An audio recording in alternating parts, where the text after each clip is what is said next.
Everyone right to go? Good afternoon, thank you for being here. We've got quite a bit to get through today. As you can see, I'm joined by Jerome as the Testing Commander, Brad as Chief Health Officer and Shane as Chief Commissioner of Victoria Police. First of all, there are 22 new locally acquired cases of coronavirus in Victoria. 17 of them are linked to known outbreaks. 14 have been in isolation. Just 14 of those 22 have been in isolation during their infectious period. There were just under 30,000, some 29,986 test results that were received overnight. There are 6 cases in hospital, 1 person is in ICU. Impressive vaccination performance, almost 20,000 jabs yesterday, and we continue to see very large numbers of people taking us up on the additional appointments that we've offered at all of our state-run clinics, particularly AstraZeneca, which is being offered to anybody over 18. There's a process to go through there, but please book your appointment with confidence, knowing that there are the best part of 300,000 additional appointments in the system over the next 5 weeks. Sadly, however, our performance more broadly is not good news. We see too many cases. We see too many mystery cases.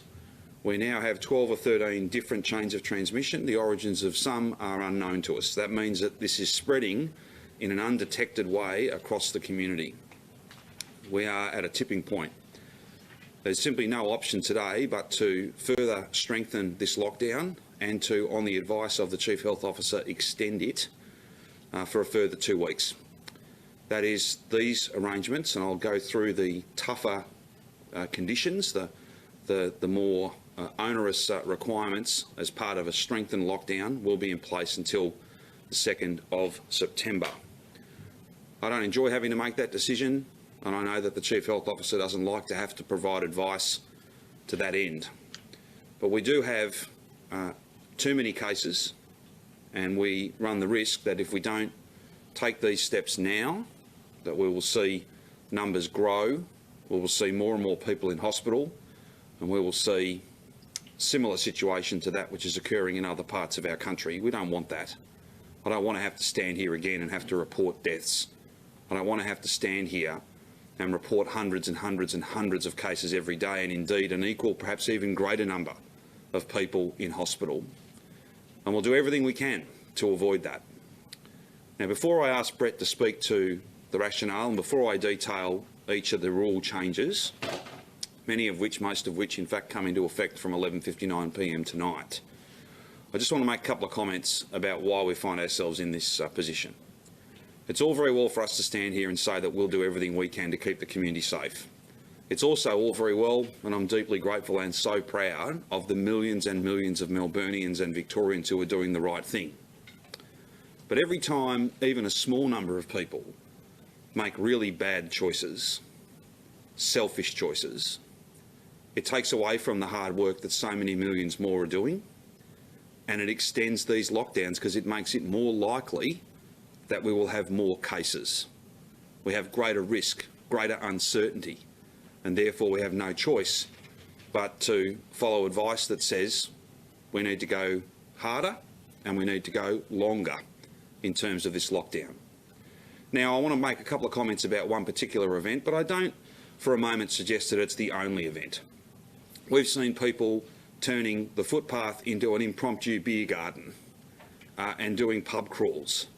We've seen people gathering in parks in large numbers. We've seen lots of different people flouting these rules, not doing as they should, making really poor choices. That's not good for anybody, and it takes away from the amazing job that so many millions more are doing every single day. But because there's video footage of a particular engagement party, I think it's only fair that I make a couple of comments and explain to you why I'm angry about that event. I know many, many people across Victoria are angry about that event. It shouldn't have happened. Some of the commentary in the video is just blatant. But what makes me really angry about it is that there are 69 people at that event. And no matter what you're told or what you read, the facts are these: there has been transmission at that event. There has been transmission at that event. The only question is whether it will be a super spreader event It's already a transmission event. No matter what you're told, they are the facts. But what makes me really angry about that event is that each of those 69 people will have to be interviewed. Their close contacts will have to be spoken to, tested.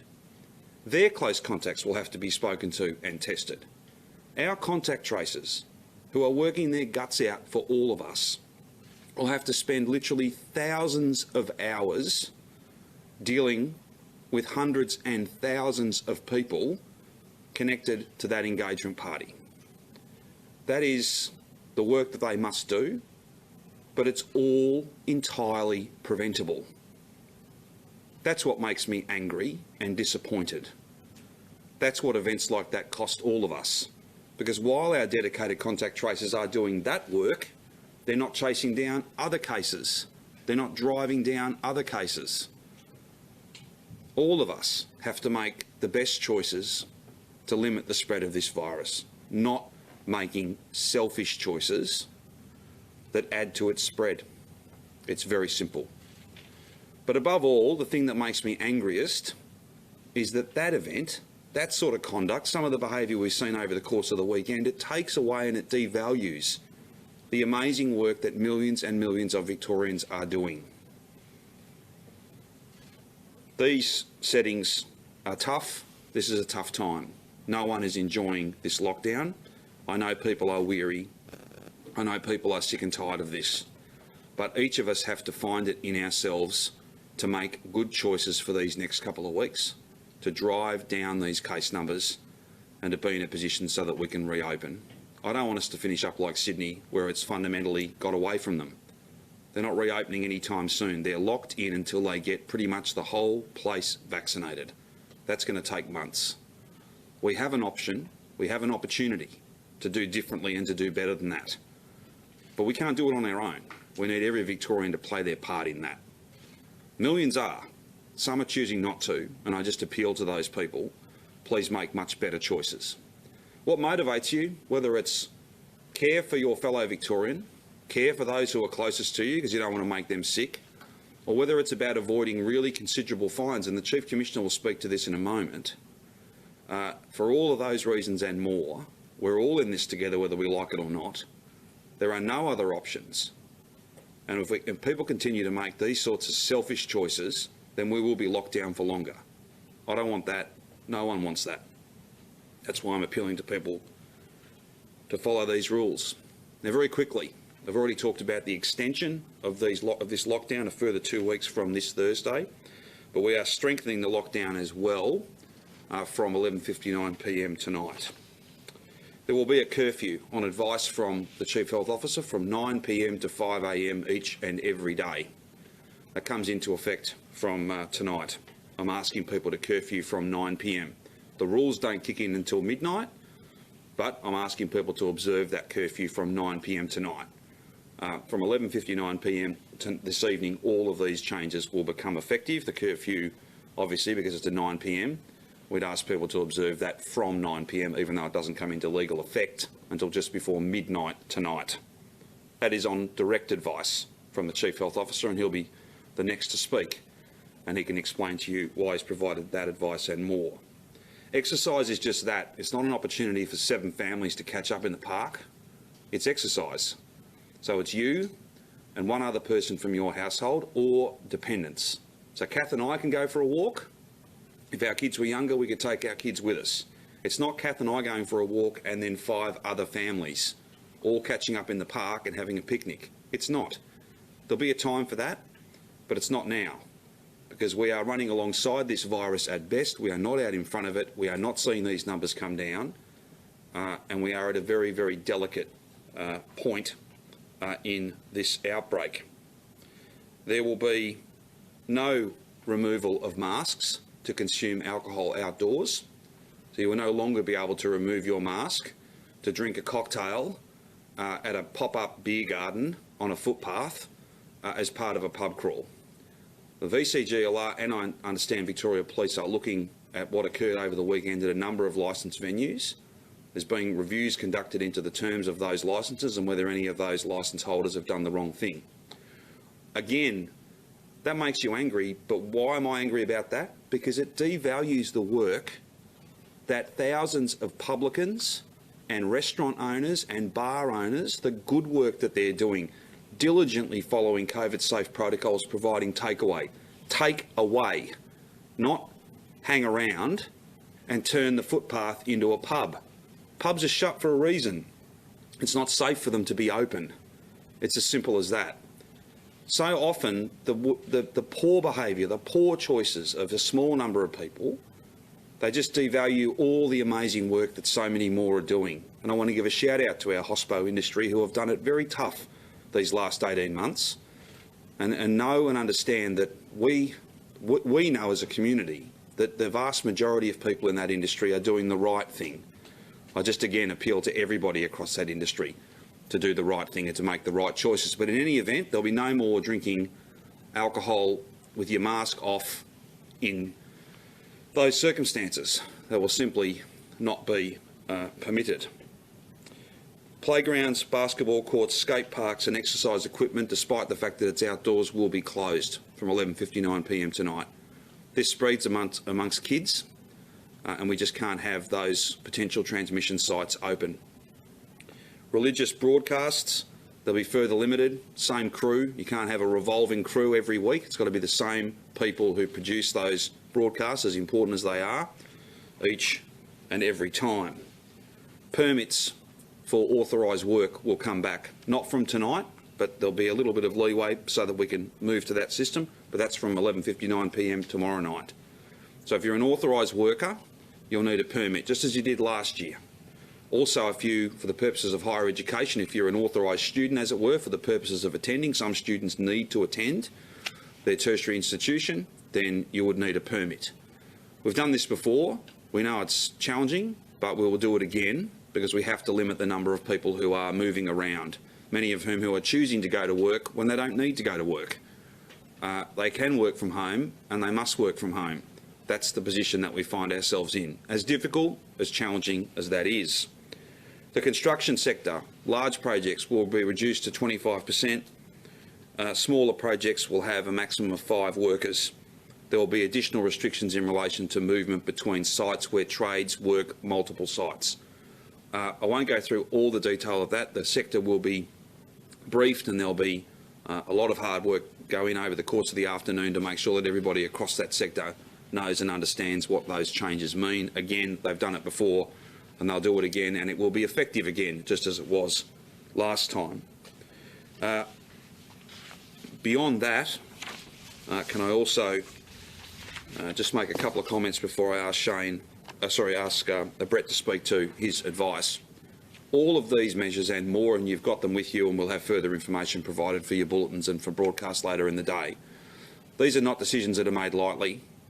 To put a curfew on, you only do that following advice, but we've got to limit movement. To have restricted the number of people who go to work, well, we need more people to work from home because we are getting cases where people are going to work, they don't need to be there, and they are spreading it within workplaces. We have got to tighten up some of these rules in relation to gatherings, and that's done a number of ways. I think the Chief Commissioner will speak about the time for warnings perhaps being over, and more fines just have to be issued, and they will be. Hopefully not, because people heed these warnings and don't behave the way that many behaved over the course of this weekend. We have come so far. We have given so much. We have done so well. But we have to do more. We have no choice. There's no other option. If there was, then we would go down that path. We would do the different thing. This is not over because we want it to be. We all have to find it within ourselves to make the best possible choices so that this can be over and we can continue our economic recovery. We can get to 80% of the community through the vaccination program, and then we can have different rules, a fraction of the rules that we're living under now. The alternative is what's happening in Sydney, and worse still, the alternative is what's happening in so many parts of the world where their hospitals are full and they're full of people who need machines to breathe. We can't have that happen here. Can I now ask the Chief Health Officer to speak to the recommendations that he's made and the Cabinet and Cabinet committees have endorsed this morning? We can achieve this again, and we will, I wish we didn't have to take these steps. I wish we hadn't seen some of the scenes that were some of the behaviour over the course of the weekend. We can't change that now, though.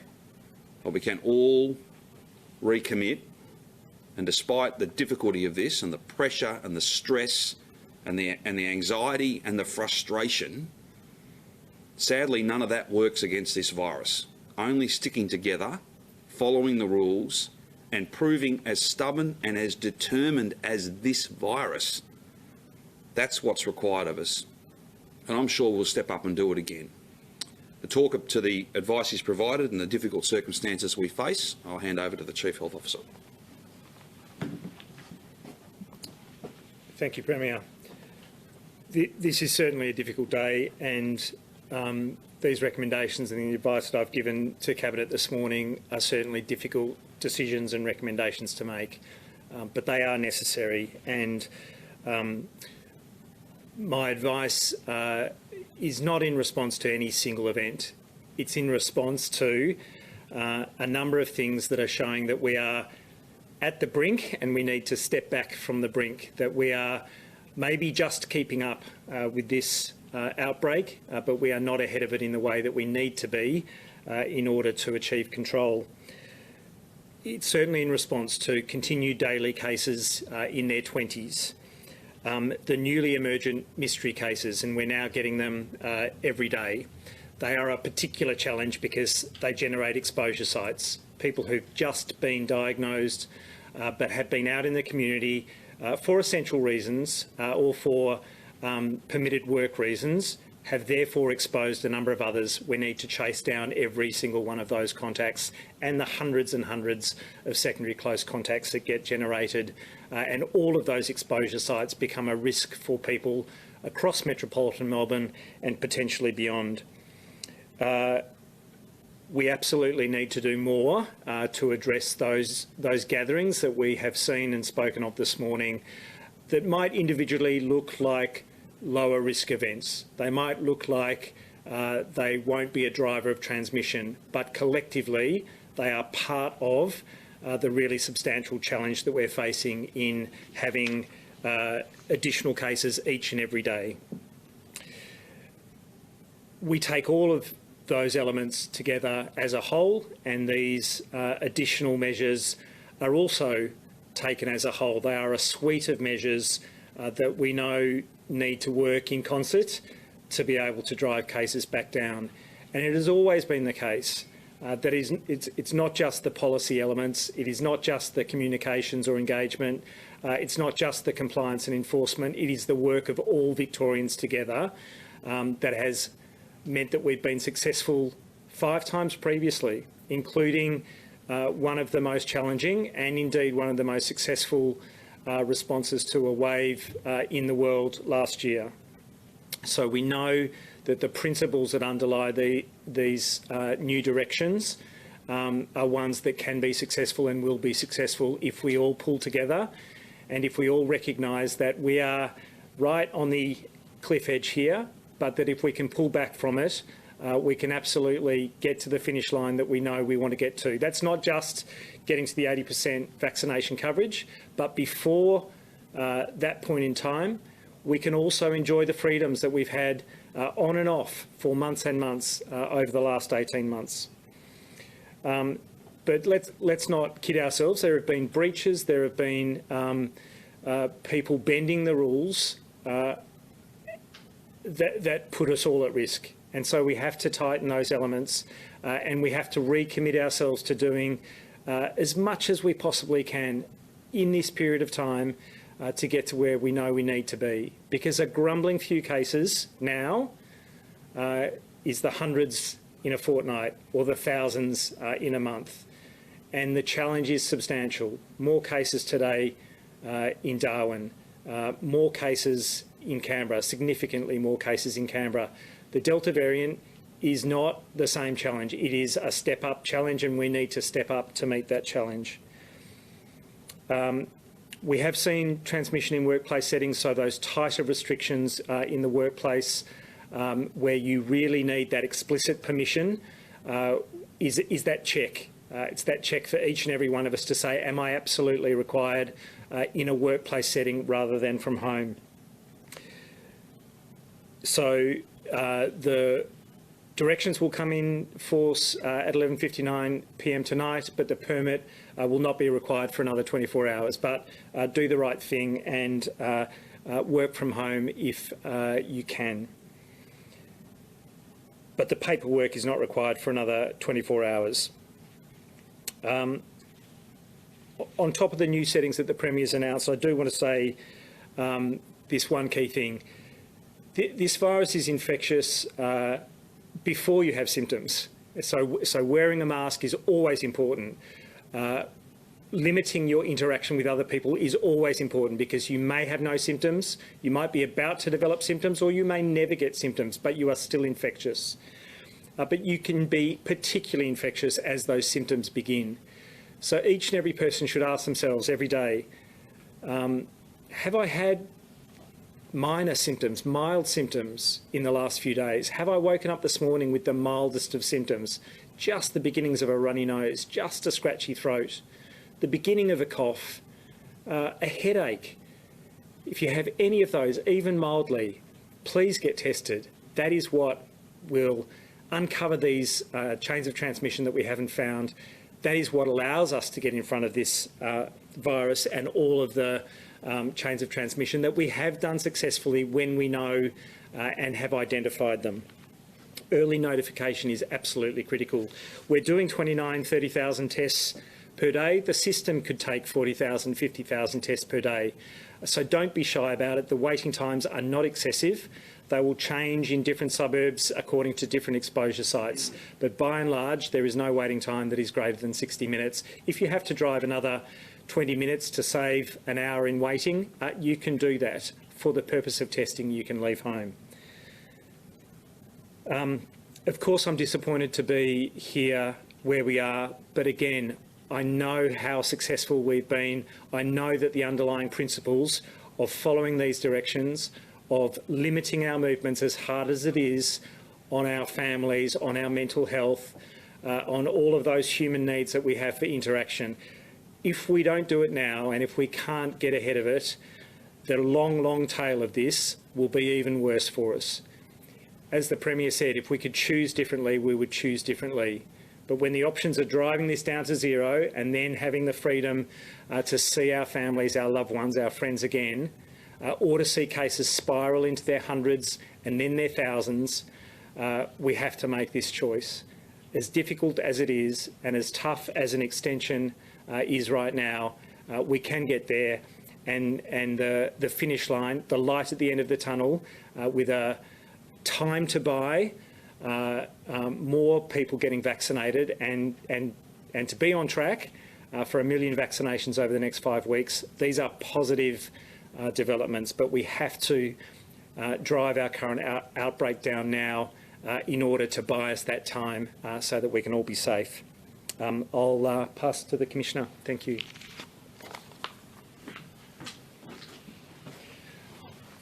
Good afternoon.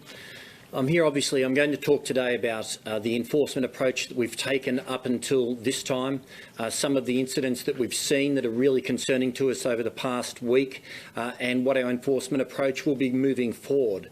So I think, importantly, what we've seen since, I think, really mid-last week in terms of behaviour, we've seen some really disappointing behaviour, we've seen some selfish behaviour, and we've seen some absolutely outrageous behaviour. And that's been reported widely in the social media. We've seen, if you like, I'll categorise it, the Richmond pub crawl in and around those suburbs. We've seen in parks people who you would all describe as normal, law-abiding mums and dads with their kids sitting around drinking some beers without masks, not adhering to the CHO guidelines. We've seen, as reported, the Peacock Hotel, where there's some music being played by a person who lives nearby and people sitting in the street drinking. Every one of these things is just totally unacceptable, and everybody knows they're doing the wrong thing. They're trying to get around the rules and the guidelines. We've seen a range of matters where we've enforced over recent times. Since last Wednesday, just over the weekend, someone had a dinner party with 8 people in South Bank. They got tickets. We had 8 people in Melbourne who hosted a party. They got tickets. We've seen so many different breaches. It's just ridiculous, and it has to stop. On Saturday, we had down at Mornington Peninsula someone who considered themselves an entrepreneur and on a private property was going to host a dance party. They had a stage set up, they had tents, they had lounges, and they'd invited, as I understand, up to 1,000 people. Fortunately, we were able to stop that, give them an infringement and set up checkpoints and make sure no one got there. This is the type of thing that we have to stop. We have to adhere to the CHO guidelines, and we've been enforcing and issuing a large number of infringements. Over the weekend, I think we gave out 80 to 100. That's still being counted because they still need to come in, so significant infringements. And to what the Premier spoke of a short time ago, last night I was made aware of an engagement party that occurred last week whereby there were 69 people in attendance in what appears to be total breach of the CHO guidelines. When I reference what I said before about selfish, disappointing, outrageous, I don't think you could describe that in any other words. The reality is, I've sent that to my investigators last night. I said, I expect that every one of those people will be getting an infringement unless they're a child, and we'll assess that on their case-by-case basis. It's as simple as that. There has to be consequences. So many people are doing the right thing, have had to defer their engagement parties, have had to defer their weddings, have done the right thing. That's why we'll be enforcing. Everyone will get an infringement. I did the math. I'm not that sharp at it, but the way I work it through at about $5,500, if you take off a few for each child, that's going to be over $350,000 worth of fines. That's an expensive engagement party, but that's what we're going to be doing moving forward. I said to the Premier this morning, I've been reassessing where we're at. We've been trying to apply discretion. We've been trying to be fair, and we have been fair with a mixture of enforcement, infringements and warnings. If anyone gets a warning moving forward from here on in, they're going to be very lucky. The time for discretion is over. We will be issuing infringements. I am advising all of my officers today that that's an expectation where it's a deliberate and blatant breach. Of course, I can't totally remove discretion, and there will be some occasions where that is appropriate, but it's going to be a very small window. Moving forward, because of what we've seen, because of the blatant disregard by certain members of the community, and that's not saying the bulk of the community, the bulk are doing the right thing, but there has to be consequences. So what I've done, we're piecing together and planning together at the moment to relaunch Operation Shielding. That's where we have protective services officers working with transit officers, and they'll be out in public places. They'll be out in those parks on the weekends. They'll be out in those public places. They'll be in a range of areas. We'll do it in sectors right across Melbourne. But if you think you can go to the park and sit down and have some drinks with friends, you think you can go out in a public place and sit around and ignore the CHO guidelines, what you'll see coming up this weekend, you'll see what I would call a huge blitz where we'll have a significant presence of police and PSOs, and there'll be infringements getting handed out because we need to be making sure that we're having people who listen to and adhere to the CHO guidelines. We'll be doing everything we can to support those. So that's the approach going forward. We've given fair warning to the public. We've been very fair. We'll continue to try and be fair, but the way some of that conduct was during the week, it makes it very hard for anyone to get a warning. Thank you. I'll now pass back to the Premier, and then I think we're open for questions. Thanks very much, Chief Commissioner. Again, can I just go back to some of the things we say every single day, because they're important every day. Some of the cases today and some of the cases in recent days, it's people that have gone and got tested. Of course, we have a positive result for them.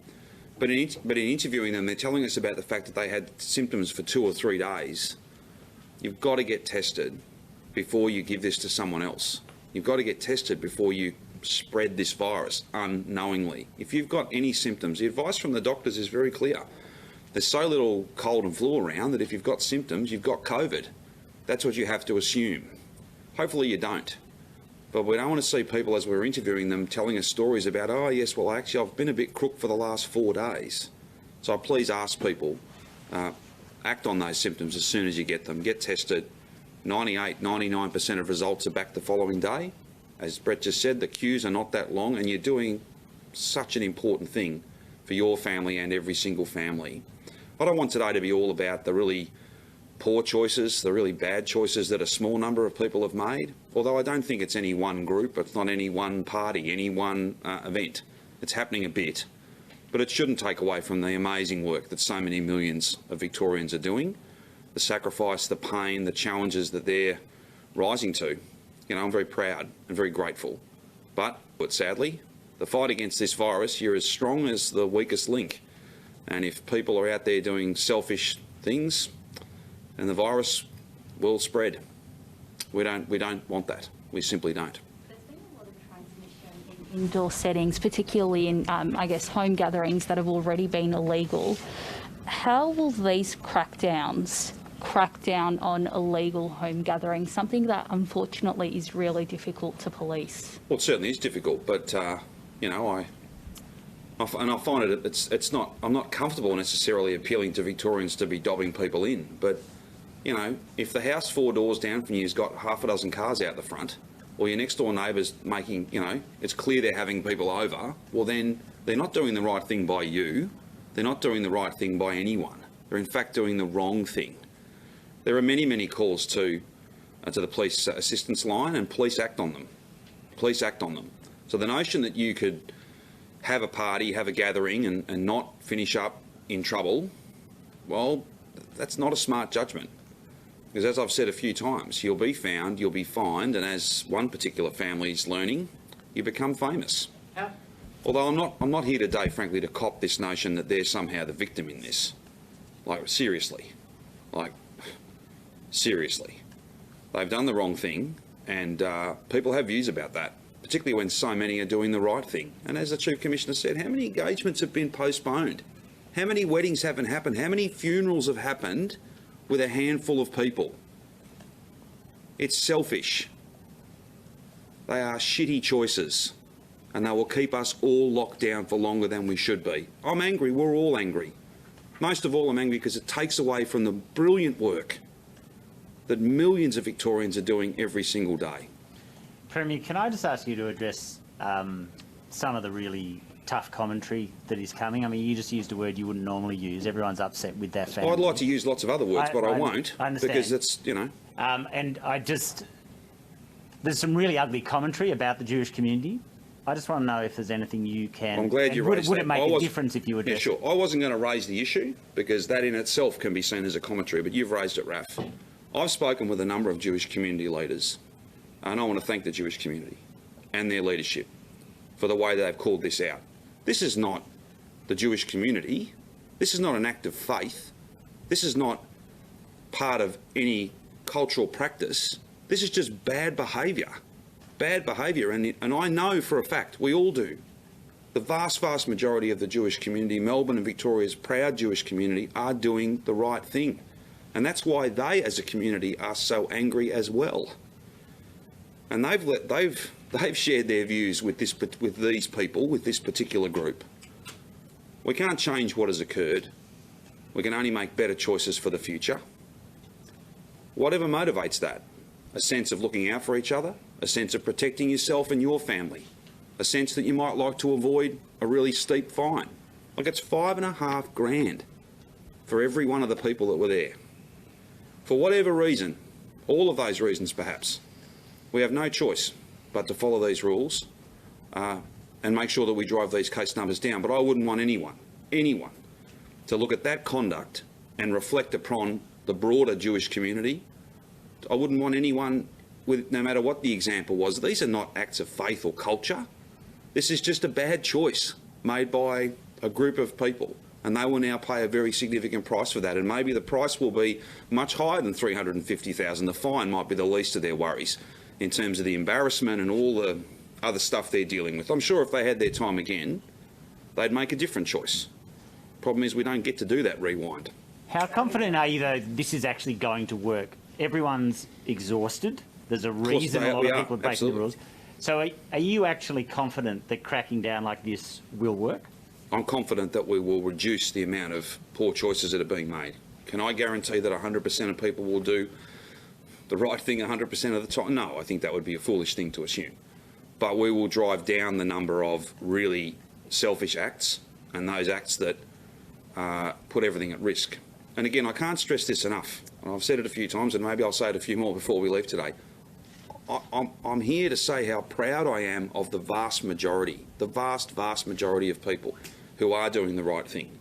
And what really angers me is that the work you're doing and have done for 18 months is devalued by the really bad choices that some people are making. Are you not worried that... I won't rule out, I can't for a moment pretend that there'll be no illegal gatherings whatsoever because of what we've announced today.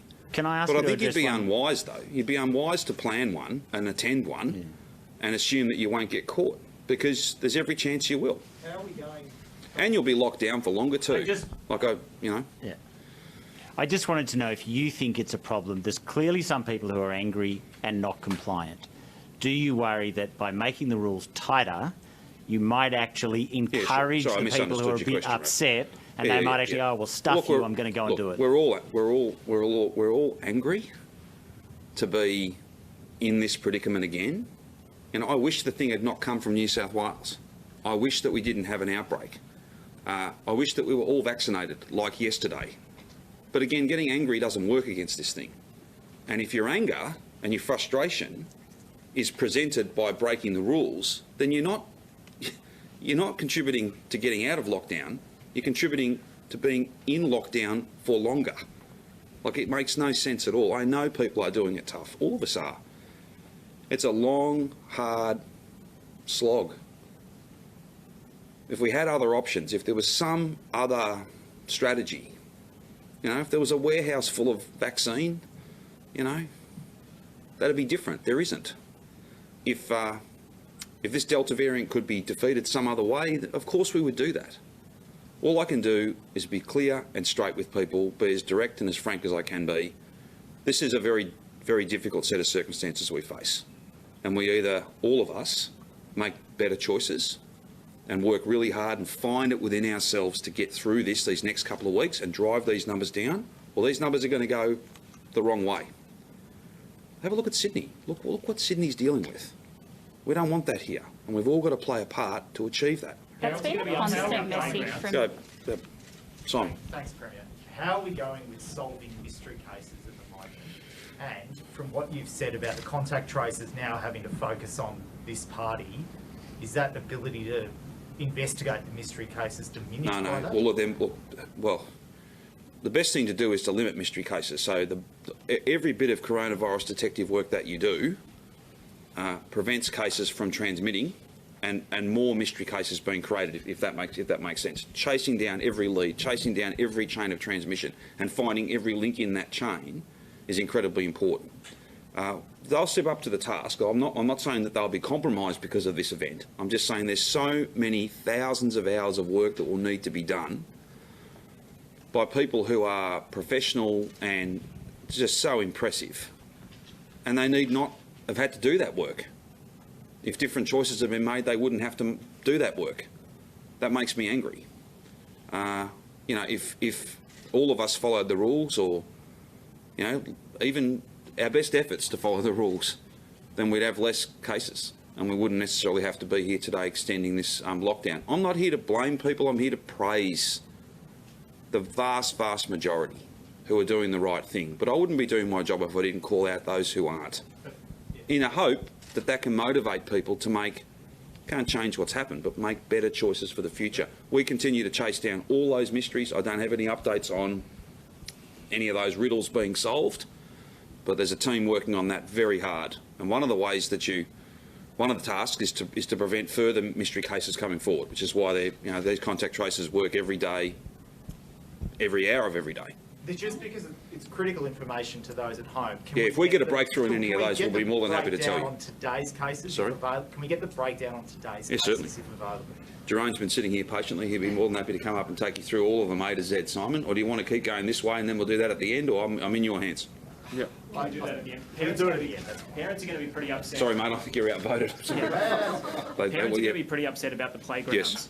particularly Yes. when we have so few freedoms already. Yep. Can you please explain how we can justify even outdoor gatherings? Why can't we be thrown a bone when the predominant amount of these infections has been happening inside at illegal gatherings? Why can't we just police that better? No, well, hang on. This spreads between kids, and it's not about throwing people a bone. It's about preventing kids being admitted into hospital and At adults being admitted into hospital. And illegal absolutely, tutoring. yeah, But that's right. how many of the current active cases have gotten their infection outside that you believe? Well, hang on a minute. We're not getting into this again, which is basically, you should be able to do whatever you want in whatever size group you want if it's outside. No, this does spread outside as well. Like, it's spread at the MCG, for heaven's sake. It's spread at lots of different places. Inside is much more risky. That's not to say being outside is zero risk. That is not the case. We have seen a number of children, and Jerome took you through the numbers yesterday. It's 70 or 80 cases that are kids or people under the age of 18, and many of them are under the age of 12.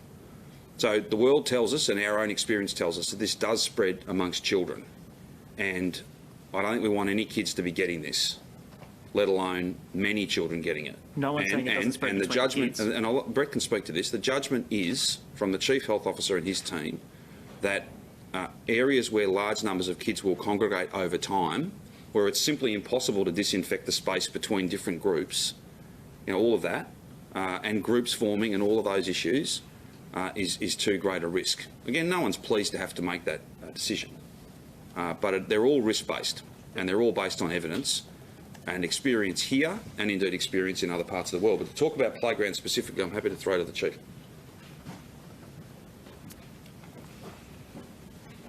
I absolutely thought about it long and hard. I thought about it as a father of 3 kids who love to go to the playground, where it's one of the only escapes from home in a day. So it is not an easy choice to make, and the welfare issues are real. The fact remains we've seen lots and lots of gatherings at playgrounds, and they're both the kids interacting in significant numbers, and they're in close proximity. That's what kids do. But also parents, many of them socially distancing, wearing masks appropriately, but a not insignificant number who'll sit right by each other, coffee in hand, mask down. That's a transmission risk. And the more we can get on top of each and every chain, whether it's a small, a moderate or a significant contributor to that overall burden of transmission, we have to get to the finish line fast, so that this doesn't drag on and on and on, and we get even angrier and even more frustrated and even more willing to ignore what needs to occur. But Professor, it is dragging on. And it's one of the few social outlets kids in particular have. I mean, you've also got written down here, no one's mentioned the fact that you can't have a single bubble or was it the relationship bubble too? No, I don't believe that's the case. After curfew, sorry. With respect to the curfew, you can't do it to visit your single-person bubble, but you've still got single-person bubbles. So yes, there are not many outlets, and yes, it's dragged on much longer than any of us would have liked. But the prospect in Sydney at the moment is another 3 months on top of 2 months for some people in the southwest and west of Sydney. Five months. Now, Victoria didn't go 5 months. We went 4 months. That was an eternity. We do not want the prospect of this going on and on and on. And so the hard choices now for a very tough fortnight ahead is to have that outlet available to us through September, October, November and beyond. Specifically, what consideration have you given to the fact that that's actually likely to increase crowding at places like supermarkets because people won't have the option of shopping late at night when things are quiet? And what evidence do you have that curfews actually curb transmission? So I'm not convinced that it's going to increase attendance at supermarkets. There are lots and lots of places that you can go. We're encouraging a full shop to be done when people do it, not the small amounts that people can do too frequently. This is a message about minimising all of those trips outside of home, and for one person to do that shopping when it's required. The evidence around curfews is not dissimilar to the evidence around a whole bunch of other interventions. They are hard to tease apart from the suite of interventions that happen, but between stopping small gatherings, stopping large gatherings, density quotient, social distancing and the like, it is one of a suite of interventions that was very successful last year in Victoria. There are published studies on curfews and people are free to look at them. A lot of these things will remain in a space where it can't be definitive because they've been applied with a whole bunch of other interventions. But the curfew was part of a suite of very successful interventions. As I said, last year's second wave, to drive down from around 700 cases to 0 in support of a aggressive suppression strategy was one of the most successful in the world. And I think the curfew was a part of that and was part of that success. It is in support of stay-at-home orders that say that there shouldn't be private gatherings, that there shouldn't be public gatherings, and so it absolutely reinforces that. It also makes the compliance element more straightforward. That shouldn't be dismissed. That is another part of making sure that people who are out after 9 p.m. or before 5 a.m. Are only doing so for those emergency reasons or as essential workers. It makes the job of Vic Pol easier, and I won't speak for the Commissioner, but I think that's what we've discussed, and that's part of it as well. And finally, there is a social norm that comes with this is a really serious point in time, and the curfew is reinforcing exactly how serious that stay-at-home direction is and needs to be. How do you know the curfew lands the same way? Sorry, does making enforcement easier justify such a huge incursion on people's freedoms? I don't know that there is such an incursion on people's freedoms when the stay-at-home directions are actually the incursion on people's freedoms, the necessary and proportionate incursion. It is that you cannot visit another household other than for those small and accepted reasons. You cannot gather in public other than for the purpose of exercise with one other person. The curfew is not the constraint. The stay-at-home directions are the constraint, and the curfew supports that, both from a clarity of messaging point of view, but also from an enforcement point of view. So it's clearly a bit of like a shock and awe thing. So you want to, I guess, you want to get people's attention. Look, how much are you worried that, like, we're over it, right? People are. Do you worry that something like a curfew isn't actually going to have the same amount of impact because we've been through everything else? Of course, I worry about everyone being over it. There's such a strong sense that we've made such sacrifices, and here we are again, facing another battle. I hope that we can be energised by the success we've had in the past and the understanding that it's absolutely possible, and getting to an aggressive suppression state, again, with no community transmission, means that we can do all of the things that we want against an awful alternative option. And it's not easy for anyone to intellectualise about, suddenly finding it easier because the alternative is catastrophic. But that's the reality.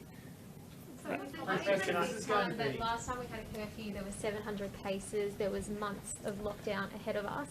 Is it different this time because you're hoping that maybe in 2 weeks it'll be over and we'll be able to ease restrictions? I certainly hope that we'll be over. Primarily, it's looking at the epidemiology of the last 10 days. We called this lockdown 36 hours after the first cases were notified, the first mystery cases. It's not that we haven't acted quickly. It's not that the contact tracing hasn't been supremely effective. It's that we are still struggling with 20 cases per day. And so you're in a position where, look, if cases are creeping up because the effective reproduction number is 1.1, that's still a scenario of slow but steady exponential growth that will take us to the hundreds. If we can just tip it, and maybe this is one element that just tips it below 1, that means that we can get those numbers manageable and that those mystery cases slowly but surely go.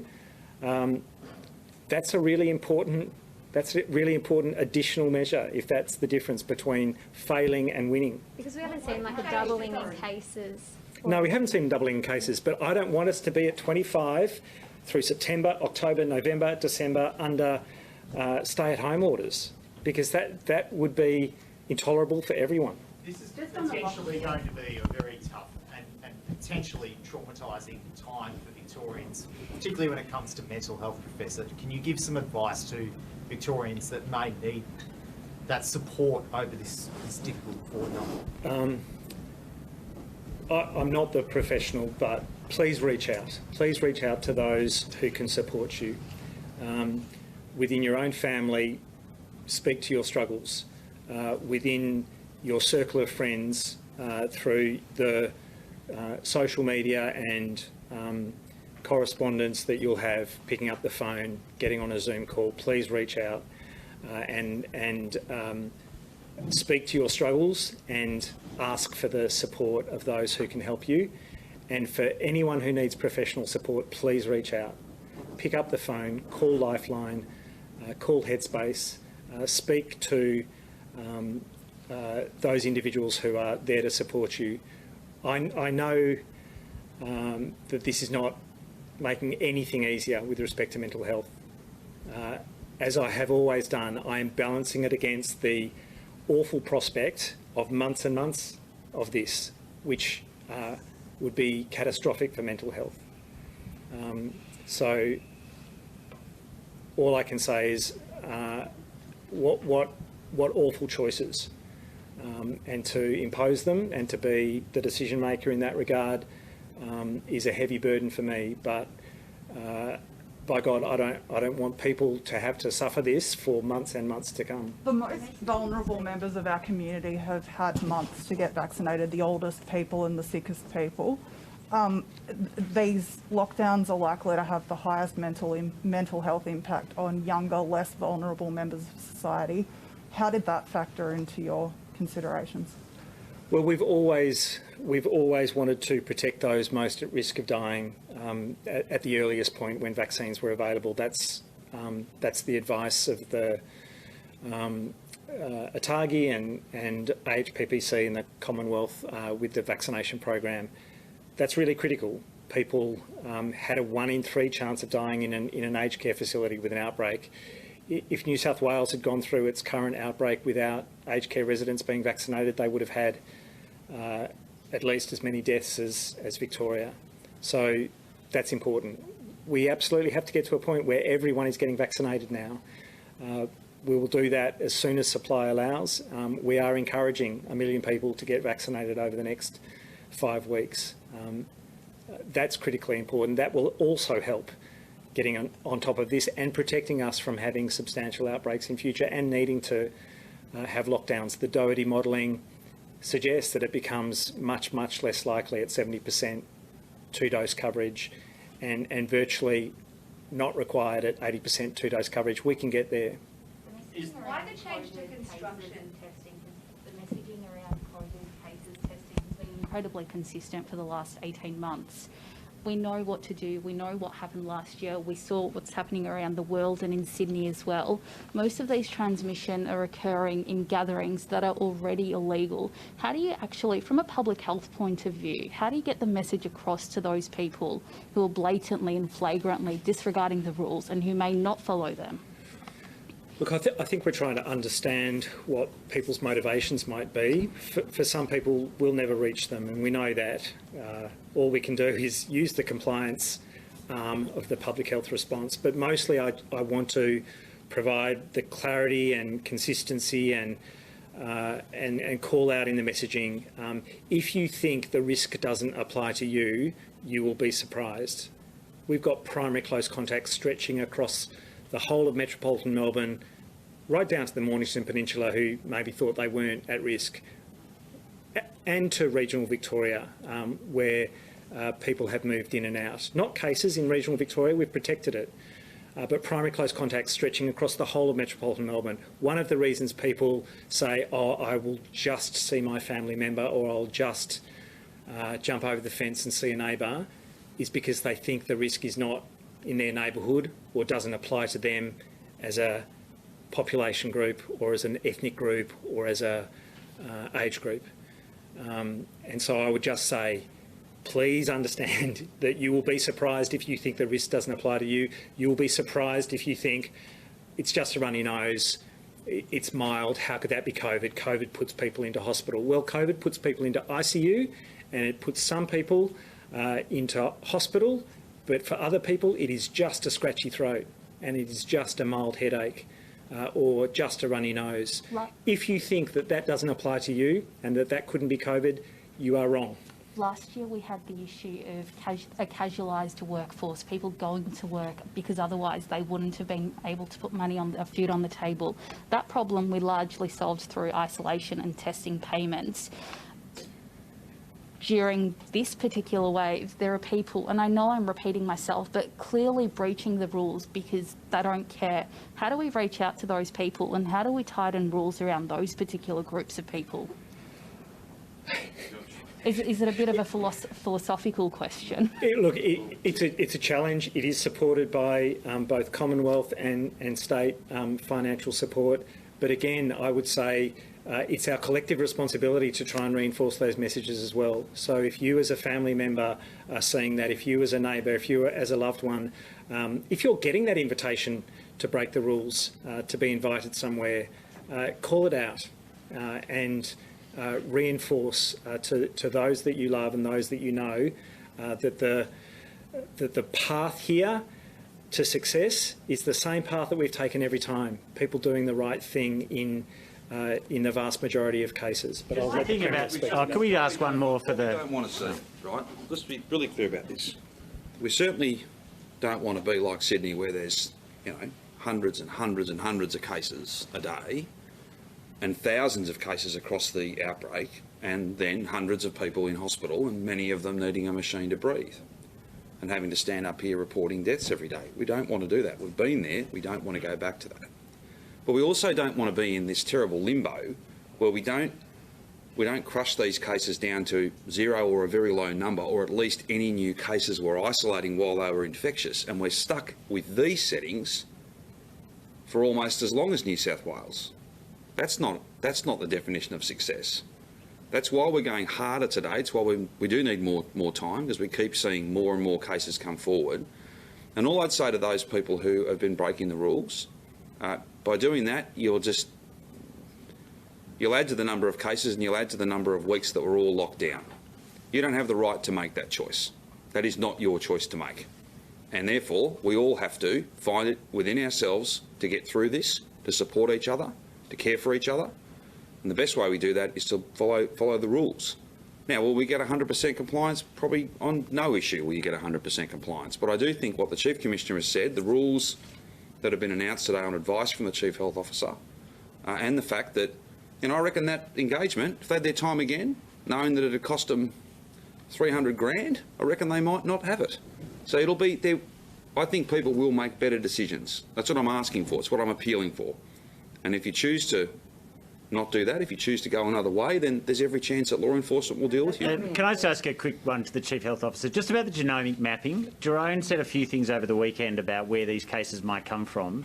Do we know for sure the cases we're getting now, are they linked to the Sydney removalists? And if not, is it likely they've come from Sydney? The genomics is not diverse enough across Sydney outbreak and Victorian outbreak, which has come from Sydney. We know that much. It's not diverse enough for us to say it's linked to this part of the outbreak. What we do know is that the genomics for our current cases, our current outbreak, are very close to those that have come out of southwest Sydney. They are also close to some cases in our previous outbreak. So we can't tell. We have no link epidemiologically with our previous outbreak. And so the possibility remains, and maybe the probability remains, that it was out of southwest Sydney potentially. So probably, but not certainly, a fresh we can't say coming in with certainty that it was a fresh incursion. Why the change to construction site limits now, when it's been proven that they can and they have been able to go ahead safely? Have there been spreads on construction sites that we're not aware of? We've had those in construction in this outbreak who've been cases. We haven't seen transmission on construction sites, but we don't want to wait for it. Look, almost every other industry has been constrained to the fullest extent possible. Construction was one where there was some potential additional room to move. And so those further constraints, as difficult as they are to reduce that risk even more. We can't wait for an outbreak in construction because of the significant numbers who are still involved in that. So it'll be pared back to the minimum that we can get to, and of course the critical and essential infrastructure projects that are continuing will continue. Just probably Jerome said quite unequivocally yesterday that you pretty much ruled out a link between the MCG removalists cluster and the current outbreaks. That wasn't the same as what you just said. What is the story? Was what Jerome said yesterday correct? No, what he said yesterday was correct. It's not linked to the removalists genomically, but we had some cases in our last outbreak not linked to the removalists that it's got some genomic relationship to. So it is similar to Coolaroo, but not to REL MCG? Correct, correct. Sure. Again, no epidemiological link to Coolaroo whatsoever. Existing childcare arrangements, will they be allowed to continue? And I know you made a point here about masks must not be removed to drink alcohol. Can you remove it to drink coffee or eat food?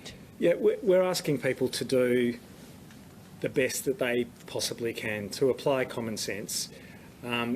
You can exercise with one other person. We would strongly recommend that you're both wearing masks in the course of that exercise. Don't make it an opportunity to put your mask on your chin, coffee cup in hand, and spend half an hour arm in arm, because that's a transmission risk. So yes, you can, but please don't. Existing childcare arrangements? Oh, well, I can come back to you on the specifics. Unchanged, and childcare and kindergarten can also continue unchanged? It can continue. Yep. Just on kids, while we're on the topic, sorry. So calls to the kids helpline have surged 30% in the start of this year compared to last year. I understand you've got to close the playgrounds, but what are we doing to combat that issue and to ensure that, kids are, Yeah, again, the choices here are awful and stark. We can't afford to have our kids out of school forever and locked in the homes forever. And so we have to defeat this. That's my public health advice.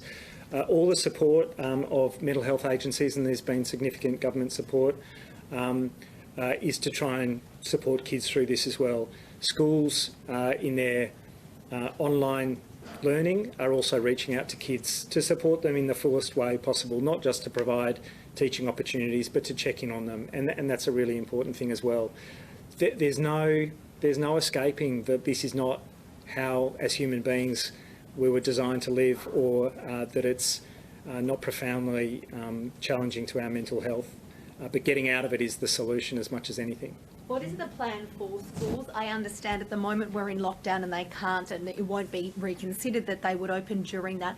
But going forward, a lot of schools are reporting that kids just simply don't have the motivation to remote learn anymore. Looking at year 11s and 12s in Melbourne now, it's specifically us who are struggling, who will fall behind on an education basis. What is the plan? Because there needs to be one, rather than this ongoing uncertainty for kids and teachers and parents. There is a great desire to get kids back in school as soon as possible. That said, this outbreak had significant transmission events in schools. We are both working with Department of Education and Training to make schools as safe as possible. But in terms of that idea of certainty, the certainty is when we get to a point where we haven't got community exposure risk. So I can't tell you where we'll be exactly in 2 weeks. All I can say is that if everyone follows these rules and applies them as much as they possibly can, that gives us absolutely the best chance to get kids back in school. We will preferentially look to year 11 and 12s getting back because of their particular needs and the particular disparity now between metro and regional Victoria. But we have to do it when it's safe. Is there a plan in place to vaccinate children? Just on schools. Ministers will be working very hard and considering options to provide all of our students with the greatest amount of certainty possible when it comes to timing for the GAT, exams, physical attendance, all of those issues. We'll have more to say about that quite soon, and perhaps it will be helpful for us to be as explicit as we possibly can about what we hope to achieve in the weeks ahead. But in broad terms, we want cases down, the lockdown off, and kids back at school, right across the state.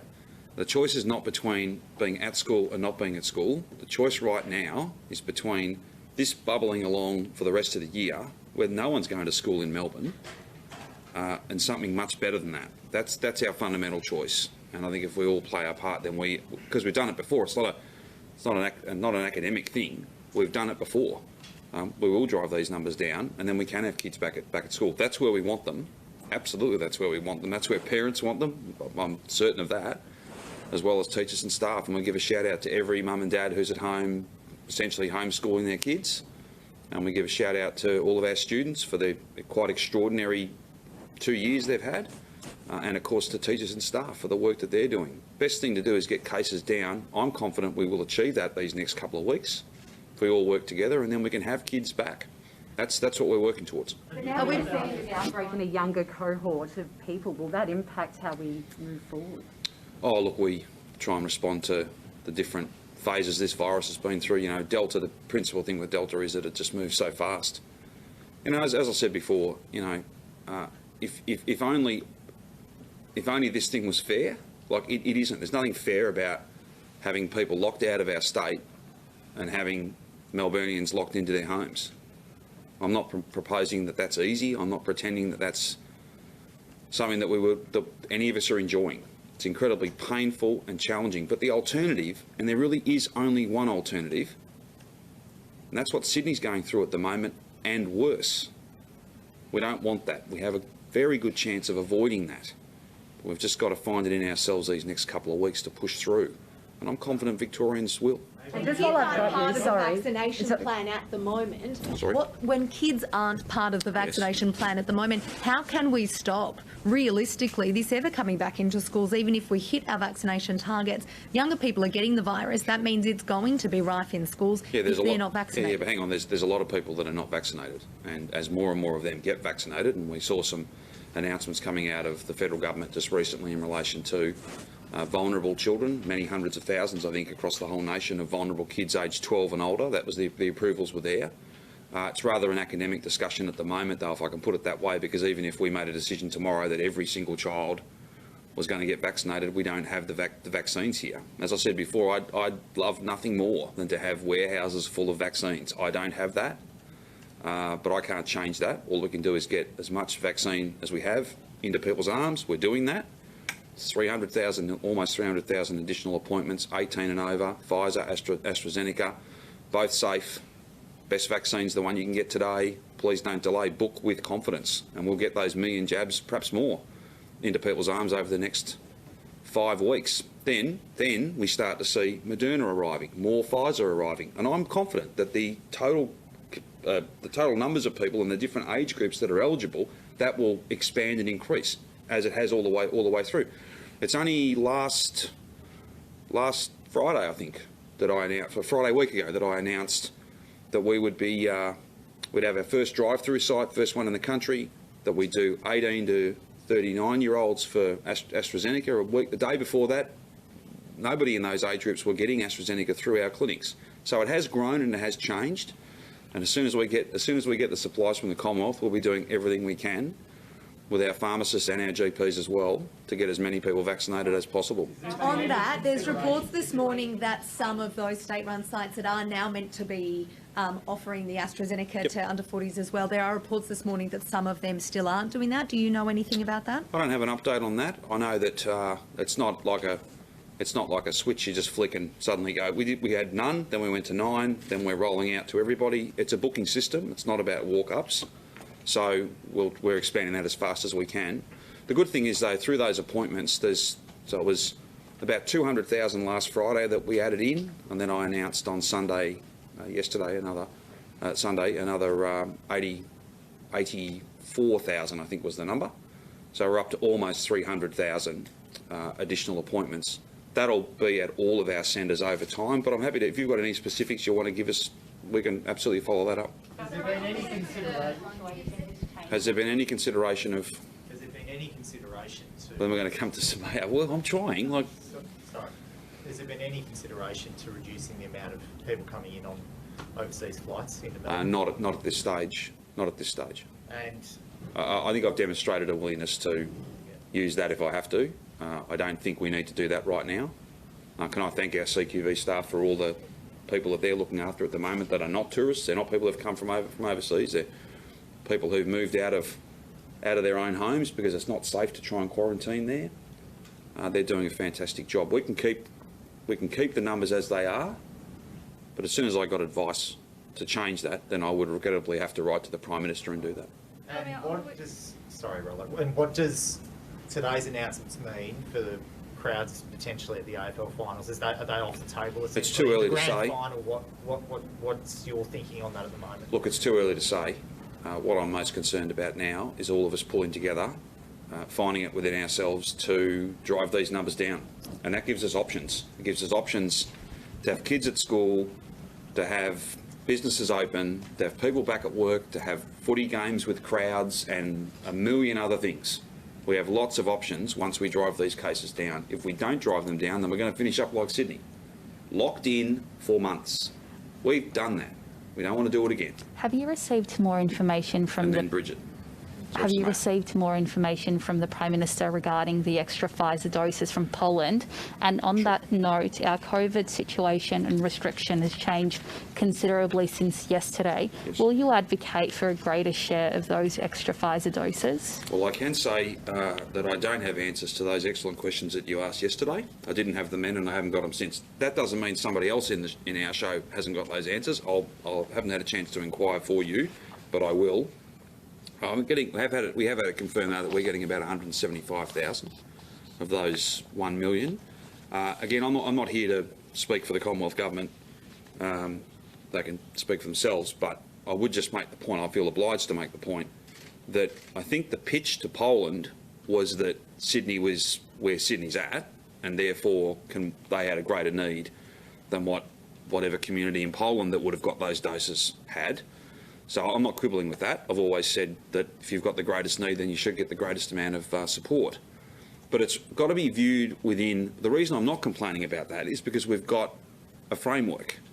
And whilst all of us remain locked into the framework, at 70% we do certain things, at 80% we do certain things, and it's not in one state, it's across the nation, then, you know, I'm not quibbling with them getting more support right now. If, however, people, just to flip that, if people started doing things off their own bat, making decisions that really affect the whole nation, well, then I'd always reserve the right to have a different view, and I wouldn't be the only First Minister to make that point. So we're going to go to Bridget. Bridget. At the weekend, one Bendigo business had to turn away 58 people with metro licences. Do we need to be doing more to stop the potential spread into regional Victoria? I would just, you know, I've got family in regional Victoria, I grew up in regional Victoria. We've kept this virus largely out of regional Victoria. That's something that every regional Victorian should be really proud of.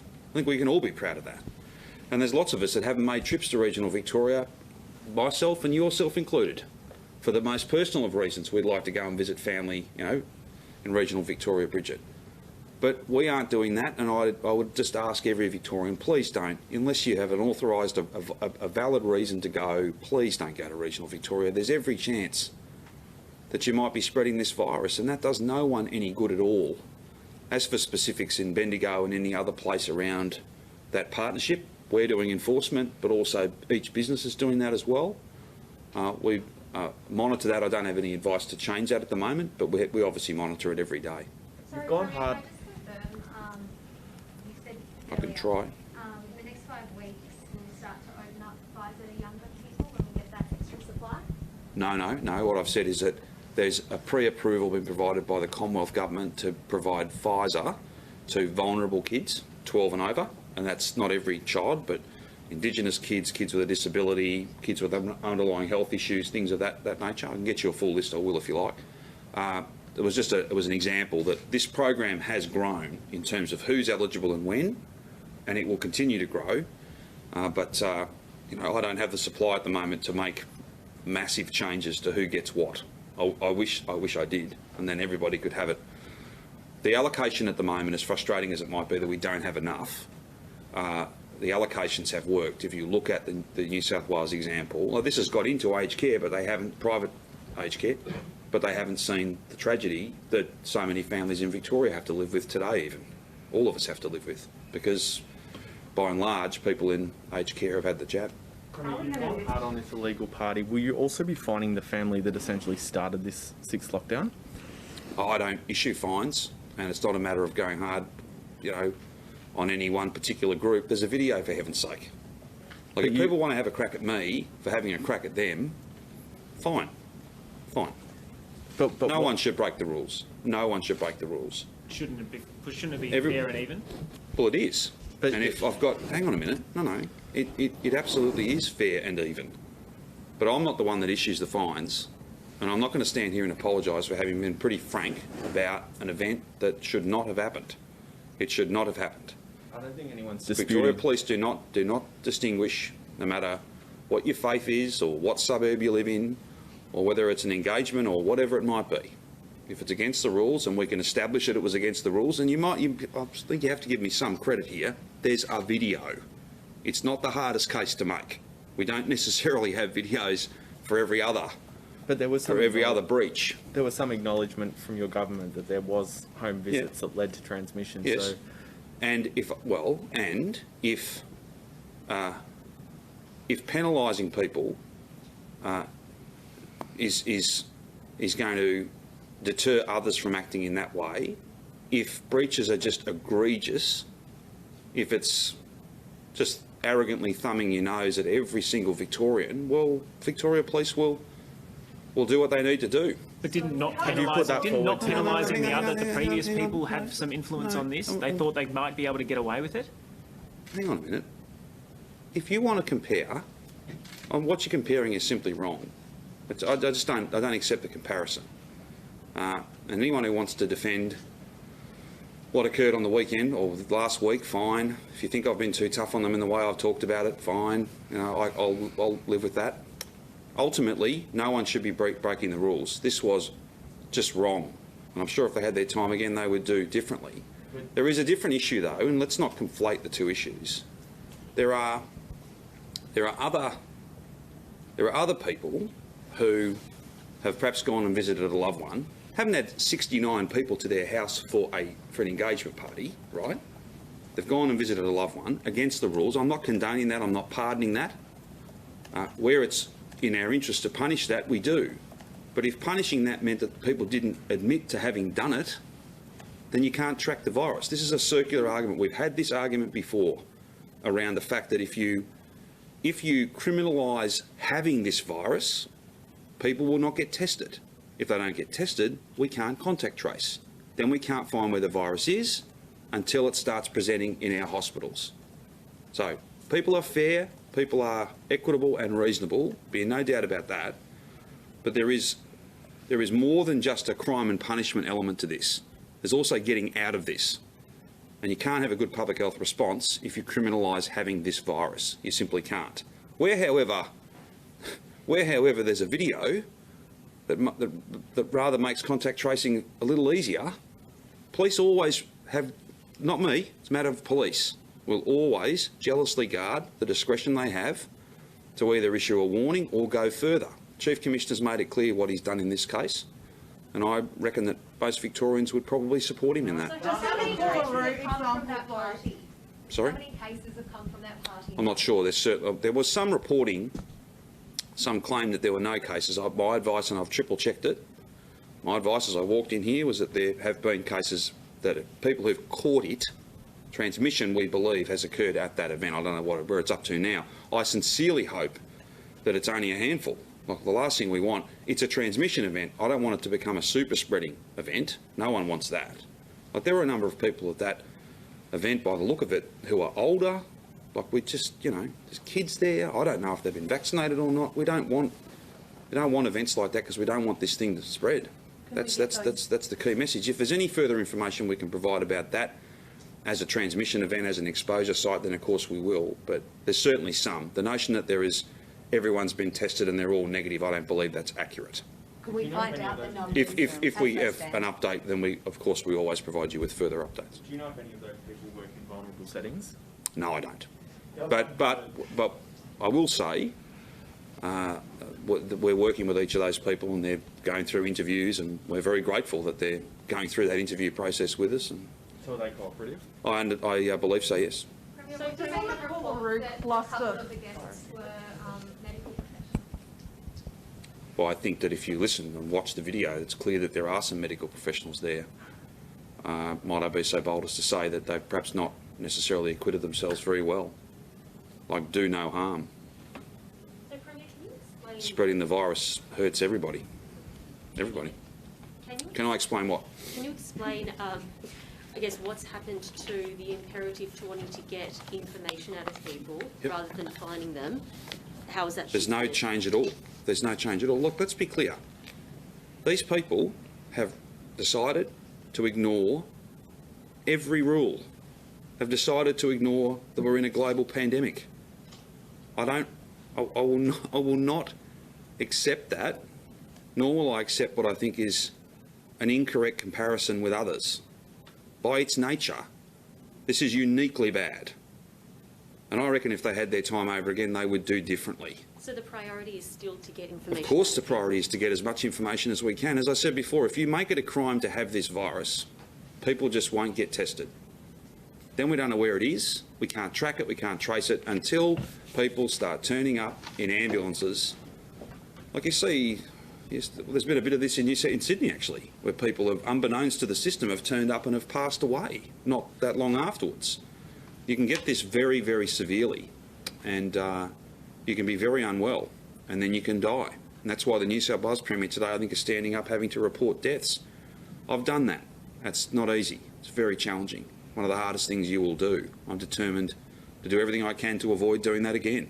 Can't guarantee it, but I can guarantee that there'll be more people who will die if we see more of these events, if we see people making really bad choices. That's why I'm appealing to people to do the right thing, as the vast majority of Victorians are.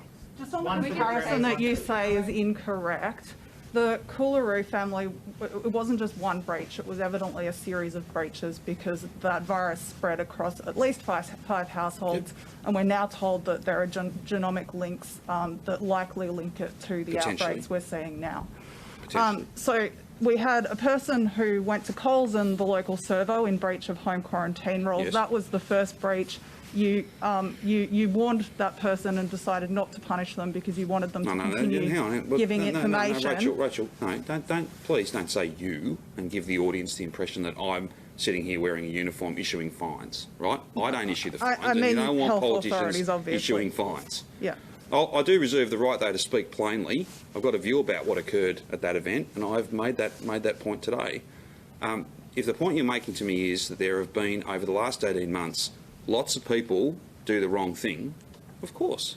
But if you've got a group who have clearly breached multiple times because it's spread across at least 5 households and likely into the rest of Melbourne, causing the situation we're in now, why have you not punished them? That's not established. And I'll just go back to the original point that I've made. And again, not everything sits neatly. Like, you know... What part of that is not established? Hang on a second. I've sat here for 18 months telling people that you can't have an event at home, but you can, when we're open, you can go to the pub. That doesn't sit neatly with people often. But when you think about it, that is a safer environment. A lot of things are not necessarily neat and logical. Some things you've got to think about for a little bit longer. And if you think about this for a short period of time, I would say, you soon work out that if you criminalise this virus, you will not get the information you need. I don't think there's anything complex about that. But where it's flagrant, where there's clear, irrefutable evidence, then police always reserve the right to use all the options available to them. What's not flagrant and clear and irrefutable about a group of people spreading across 5 households when they're all supposed to be in home quarantine?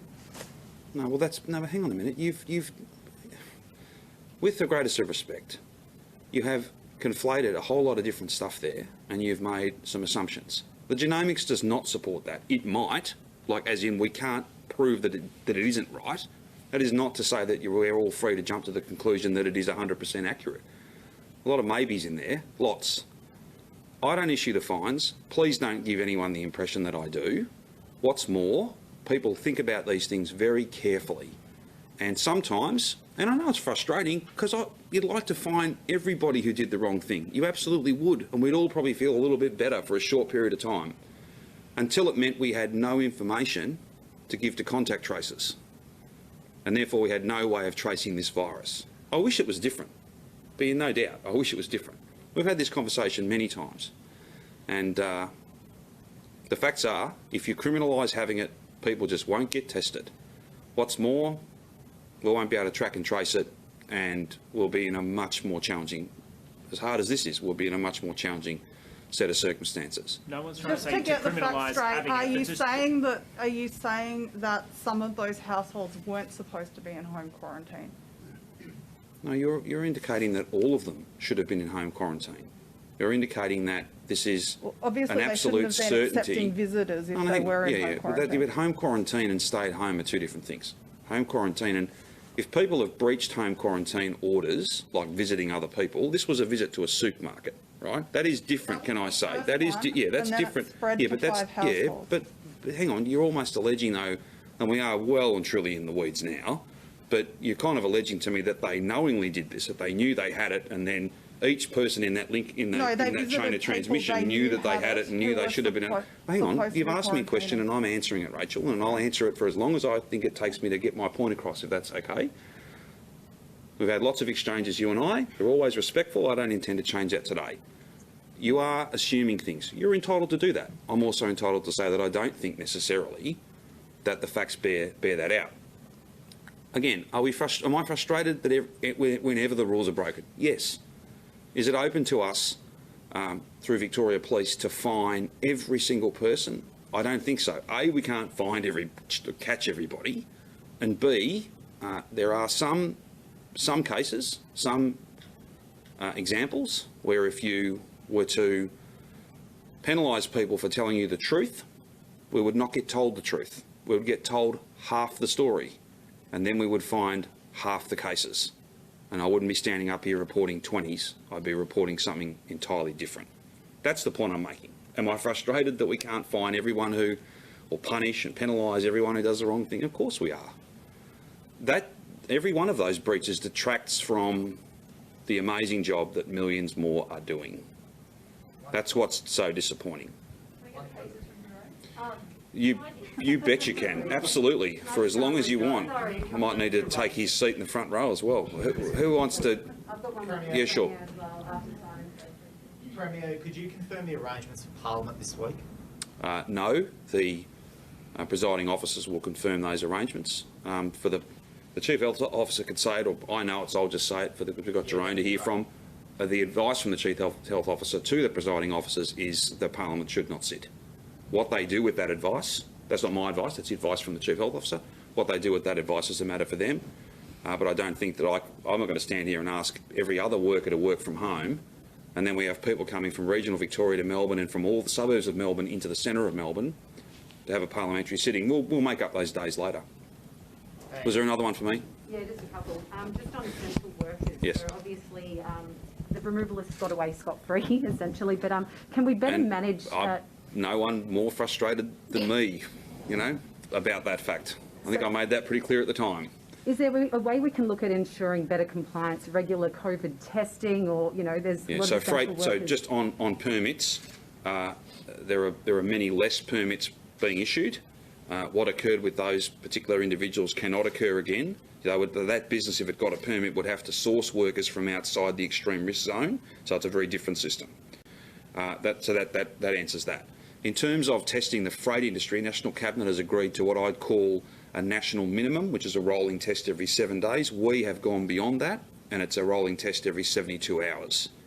So you need to be negative in that 3-day cycle in order to be a permitted person that moves through Victoria with whatever freight task it might be. And sometimes that's goods from other parts of the country coming to us, and obviously sometimes it's us feeding the nation and taking things elsewhere. Beyond freight, though, medical journalists, there's a lot of us moving about at the moment. Permits, I get more questions here than I probably ever have about how challenging it is to say no as often as we are. We don't enjoy locking people out of their own state. I think we've got the balance right, as hard as that is. If there's advice to go further with testing and things of that nature, there's already some testing that happens, but only people for compassionate grounds are getting in. And now today we've even limited the amount of people that are going to be at work, and you'll need a permit to do that. Right.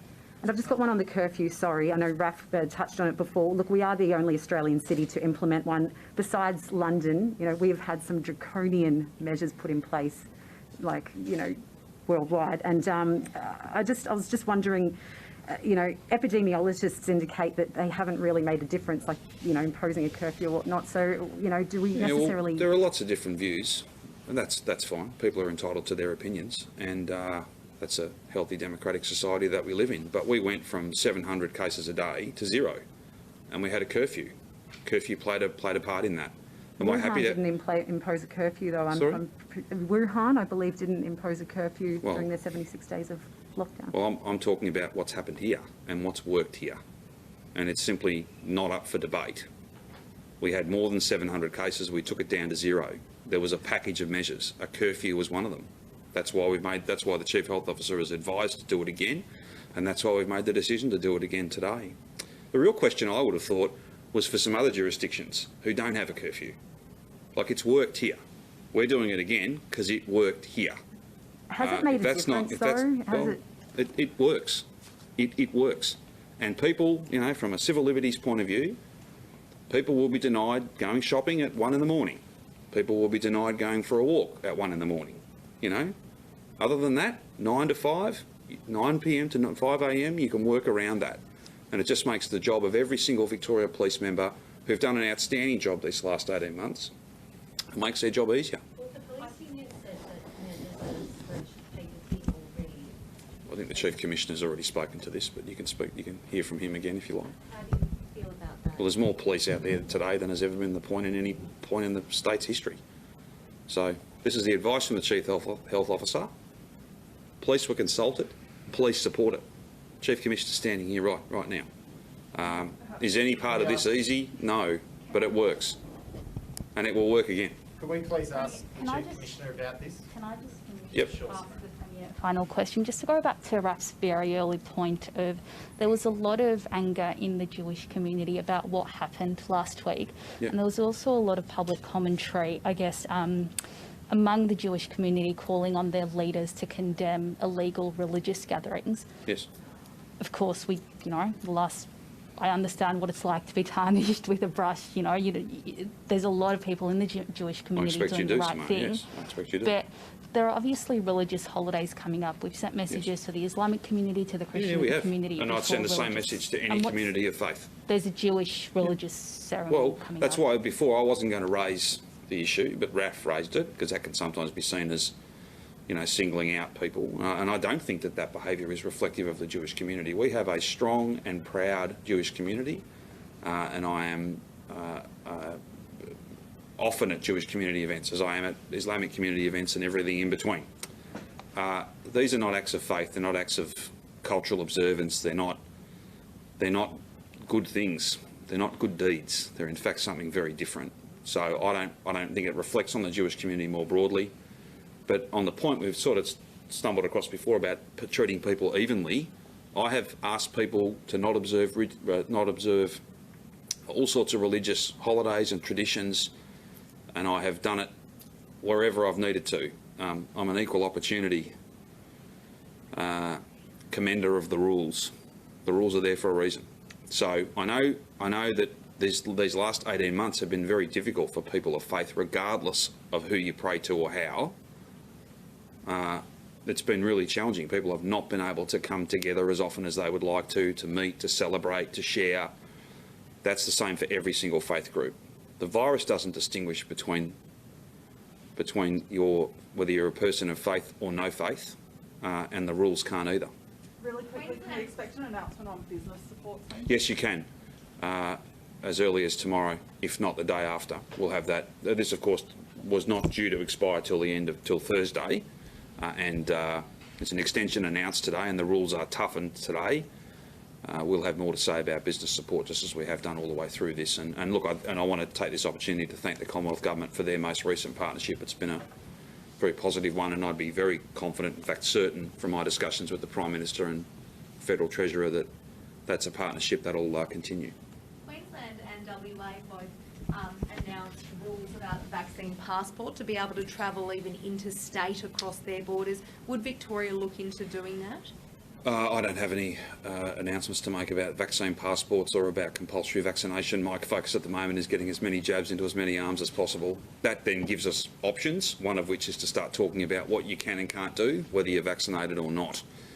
Victoria, Tasmania and the Northern Territory have been tasked with doing that work for National Cabinet. We are doing that, and we'll have more to say about that soon. And on vaccinations, Melbourne with the grand final coming up and footy finals in general, would you be asking for football players and coaches to be getting the jab and telling people they're doing so to, I suppose, make a bit of a stand as I think people anyone who's had the jab, and the campaign that we launched the other day is all about letting everybody in your family, everybody in your social group, letting everyone in the community know if you're a person with profile that you've gone and been part of the program. That I think underpins confidence, and it promotes people doing what we all have to do, and that is be part of the first dose and then the second dose to protect ourselves and everybody else and get to the other side of this. Sorry, there are a lot of people waiting at home are keen to hear Jerome's daily wrap of the cases. No one more than me, but you now want the Chief Commissioner as well. So, Can we quickly do Shane, sorry, pardon me, the Chief Commissioner while he's on stage? of course you can. Of course you can. Thank you. Chief Commissioner, The reason why I just walk off on it. with police officers on the border and also in hotel quarantine, are you confident that there is enough police out here to enforce these new rules? Yeah, absolutely. We, as I said, we're doing the planning this week with an intention to make sure they're out and about this weekend, hopefully by Friday. That will mean you'll see less protective services officers on the transit network, but obviously with a curfew in place, with low usage numbers, it makes sense to use them productively. So I'm very confident that we'll have significant numbers out and about. The police union's clearly not very happy about this. Are you worried that you might have a backlash among police members? Well, that's the first I've heard that the police union's not happy about this, so that hasn't been conveyed to me. We've only just announced this today, this operation, and I intend to sit down with the Secretary of the Police Association and work through issues as we always will and have done if he does have concerns in respect to that. So, but as it stands at the moment, this will be utilising our resources in a practical and effective manner. Chief Commissioner, can you just explain your attitude to fines in the past couple of months over the past 3 lockdowns, 4, 5 and 6? Because the numbers have been far fewer than what we saw last year. So what has the directive to your police officers been in regards to the rules? Our directive has always been a clear one where there's been deliberate, obvious and blatant breaches. There's an expectation that people would be fined.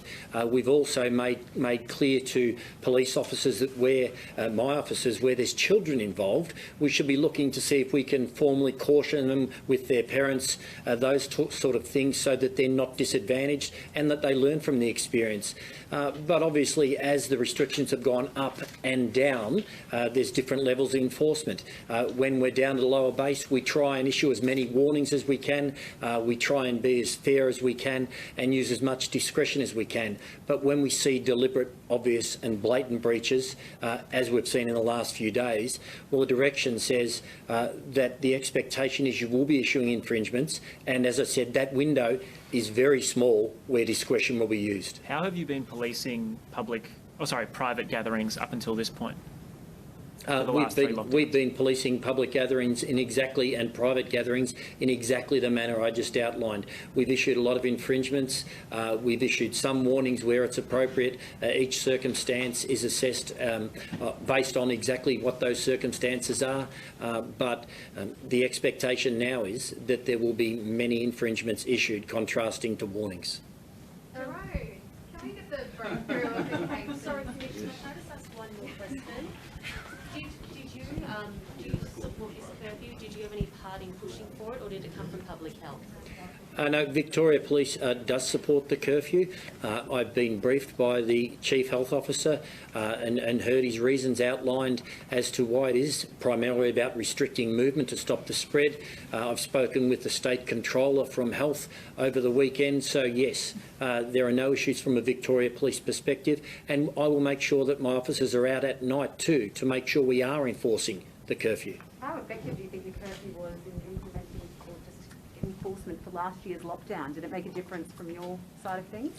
Yeah, last year, if you recall, one of my assistant commissioners spoke on several occasions about how it did make it easier for enforcement, how we saw less movement, we saw less interaction between households, we saw less people out and about, and obviously that's the intent of it. And when, as the Chief Health Officer has outlined, that's part of a component, a whole suite of initiatives. It does make a difference for us. It will make policing easier, but that's not the reasoning behind it. Nonetheless, we'll take it all the same. Why are we the only Australian city that's implemented it? I can't speak to that. That's a matter for the Chief Health Officer. Okay. Wayne Dad said today that his members, who are obviously your police, didn't see great value in the curfew, to be quite honest. What's your response to that? It's not for me to get into a war of words about the effectiveness of the curfew, if you like. I'll sit down and speak to Wayne, as we always do, and work through any concerns he does have. It's as simple as that.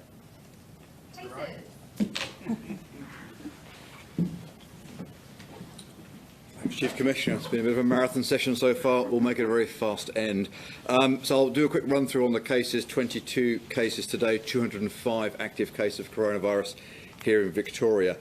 6 of those cases are hospitalised. 2 of those are men in their 40s. 1 is a female in her 40s. 2 are women in their 20s.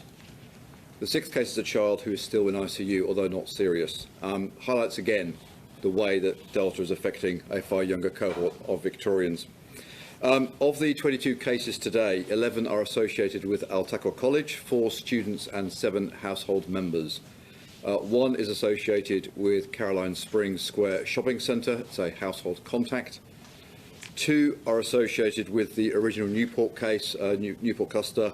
1 associated with the Wolf Cafe and 1 with Newport Footy Club.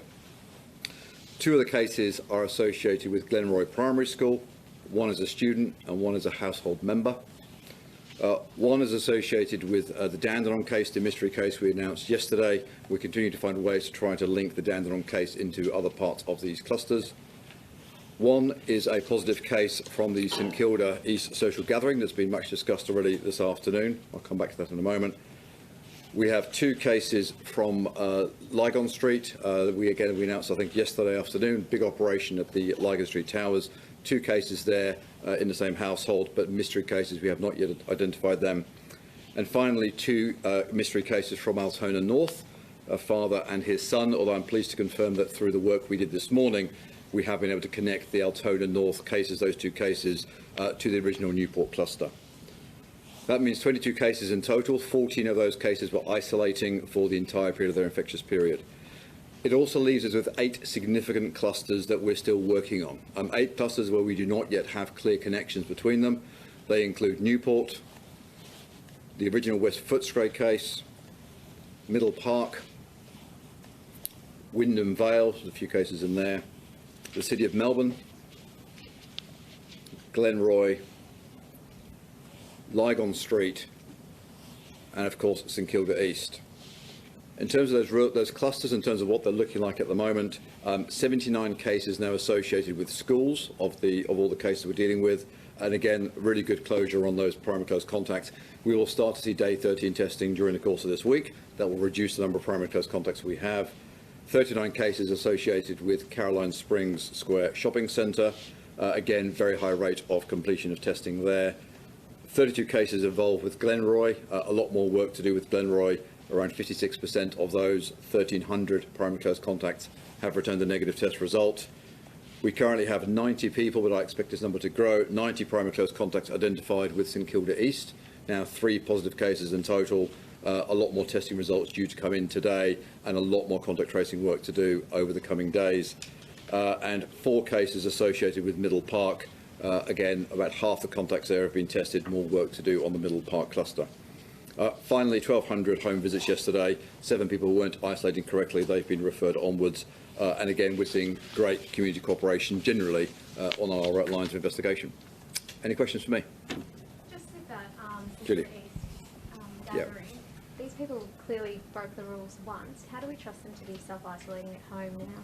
Oh, look, so there'll be ongoing work with this community. We have seen, and as we've always said, in terms of our contact tracing efforts, we deal with the situations we find it, and the conversations people have with us in the confines of a contact tracing interview are for public health reasons alone. And the work, of course, the important work that the Chief Commissioner does is based on other evidential sources. We will continue to work closely with those cases. We have a large home visits program. We will execute that home visits program where it's necessary to ensure people are isolating correctly. Those 3 cases. Yep. Sorry, can I just quickly ask, with the clusters with no clear connection, how concerned are you with this? So whilst case numbers are low, how concerned are you that you don't have that missing? No, look, that is one of our major concerns. We've been talking about it over the last few days. You know, as I said, 8 clusters at the moment.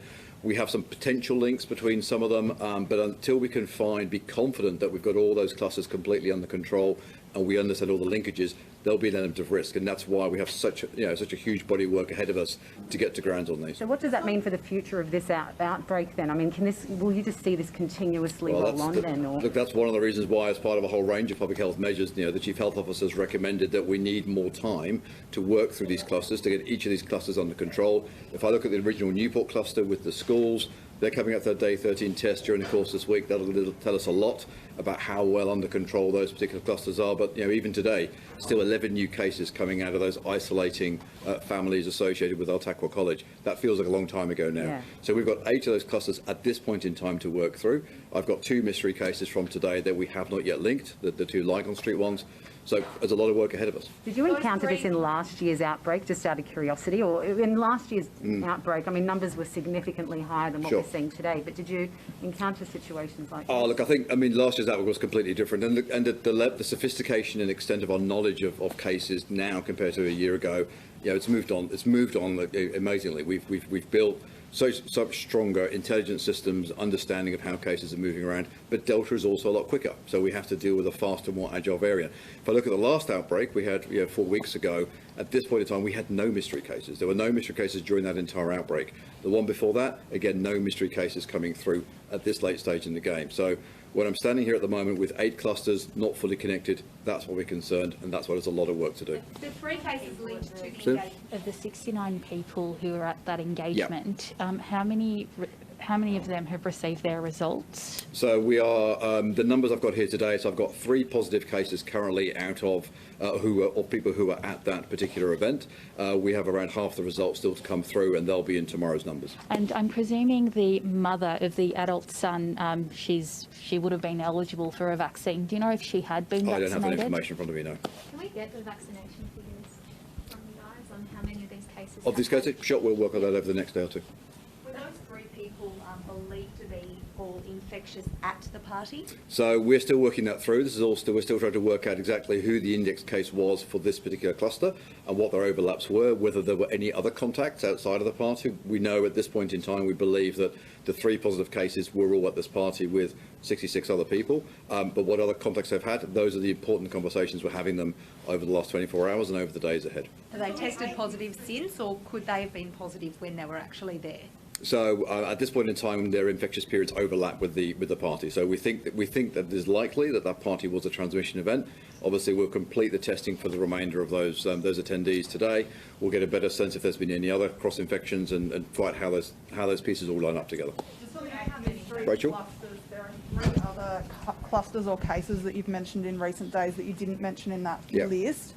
There was a family in Melton, there was a Brunswick West man, and there was a Footscray construction worker. Have any of those been linked yet? Not formally yet by our epidemiologists, but we're close to understand the linkages between those 3 and the 8 that I'm really focusing on. So we believe we've got 8 significant clusters. There are a couple of loose ends below that, but we think those are starting to resolve at the moment. Are you able to say what those links are in each case? I'll advise you over the coming days on the details of that. The team are doing the work on it, but I think in terms of for people at home understanding the shape and dynamic of this, when we were sitting on the last outbreak, we had 1 cluster to work through. We understood where it came from. We had clear source origin, clear understanding of downstream. With this one, we've got 8 bits on the table that we need to link together more convincingly. And at at the public housing tower, have you listed the floor that the residents are living on as a tier 1? That's How many right. of their close contacts have isolated And are they isolating at the tower, or have you moved them to hotel quarantine? Yeah, so Sorry, there was a couple positive case we identified yesterday at 480 Lygon Street. Both those cases have moved into hotel quarantine. They have a close connection to another household that they were doing some caring work for. That other household has, although tested negative, has moved into hotel quarantine as well. That also reduces the level of risk to the wider building. One of the levels in 480 has been declared as a Tier 1 exposure site, and all the people on that floor will be doing 14 days of isolation. The rest of the building is a Tier 2 isolation tower. And again, can I just say, a huge thanks to the community at Lygon Street. They've been very welcoming to our team that's working down there. There's a big support effort going on site at the moment, and the team are doing a fantastic job. Just on testing, Julia. Event that was held, the engagement party, was that in Curfew North or was it in St Kilda East? I don't have the address. My understanding is St Kilda East, but I don't have the address in front of me. Rachel? Just on testing numbers, we had fewer than 30,000 people get tested. Compared with the previous Sunday, we had almost 40,000. That's a significant decline, despite the fact that things are evidently getting worse. Are you worried that people just aren't taking this seriously and getting tested? Yeah, look, I think there's a bit of complacency creeping in generally, and I think this is, as we said yesterday, this is a Melbourne-wide outbreak. This is touching a significant number of suburbs across our city, to the south, to the east, the north, the west. We should all be paying a lot of attention to this, and the measures that Brett's decided on today, that the Premier's announced, are a significant wake-up call to all of us that says this will not go away of its own. We are driving very hard at our contact tracing program. We're getting through these cases very quickly, but there are more things we're detecting every day. The more people get tested, the more we understand, and the quicker we'll get this under control. Are there particular areas where you'd like to, like parts of town where we know there are exposure sites, where you would like to see significantly higher testing? Yeah, look, I think in particular, we saw a brief spurt of activity in the southeastern suburbs yesterday. I'd like to see that sustained. There will be significant exposure sites in that St Kilda, Caulfield area. We've still got a lot of work to do around the Middle Park outbreak. Again, a number of exposure sites, South Melbourne Market, a number of other locations in the south of the city. And look, I think people are generally, there are over 500 exposure sites now that we're working on. We need all Melbournians to look at those sites again and say, have I been there? Am I in close proximity? And crucially, do I have any symptoms? When we have all these mystery cases that are still coming through, it implies that there are other cases of transmission out there that we've not yet detected. We will only find them if people come forward to get tested, particularly if they've got symptoms. Might be one of the only children we might have had in ICU during COVID. Are you able to let us know how old this particular child is, what their condition is? I think so. For the very reason, I won't go into that. I know they're not on a ventilator. We know that much. Their condition is otherwise stable, but I won't give any more details. And of the other people in hospital, have any of them been vaccinated?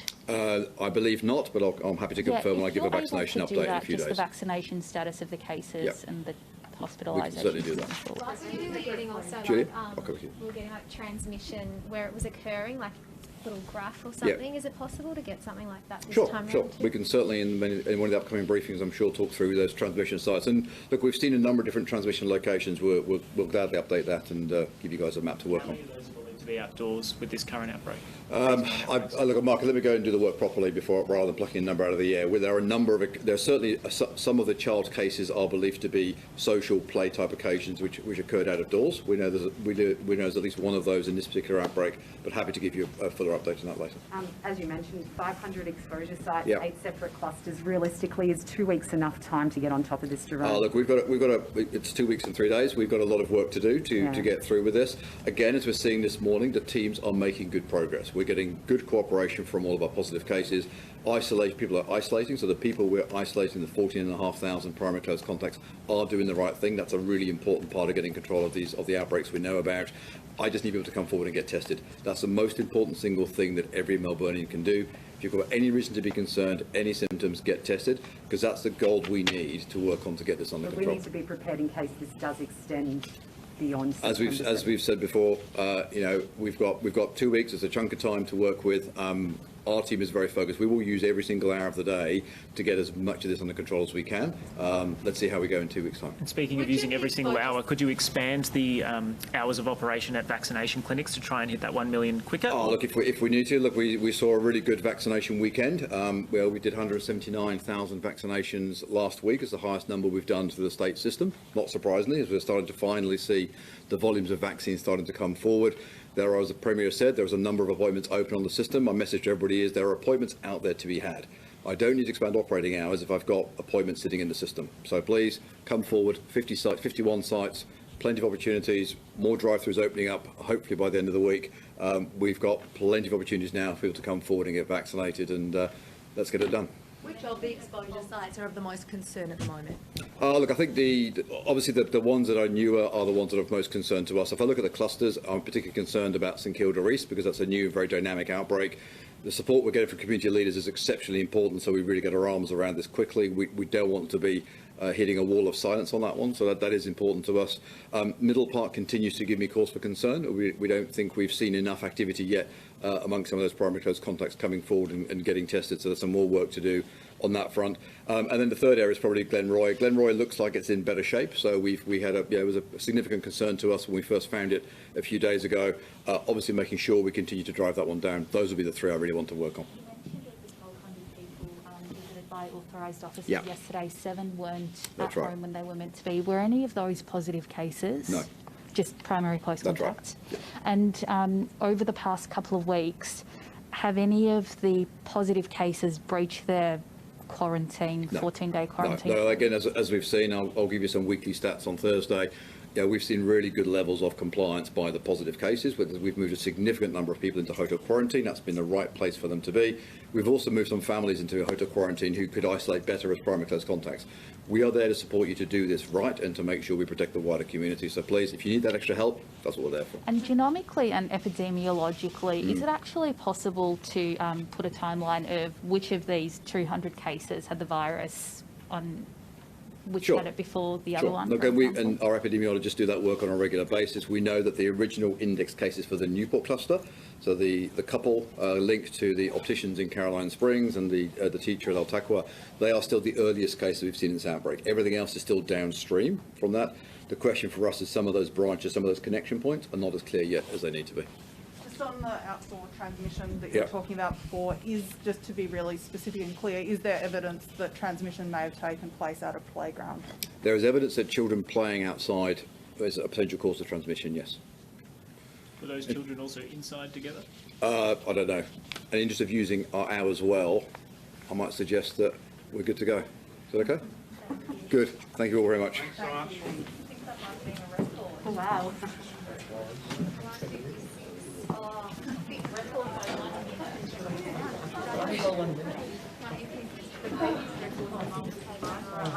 I don't know that it's not right now.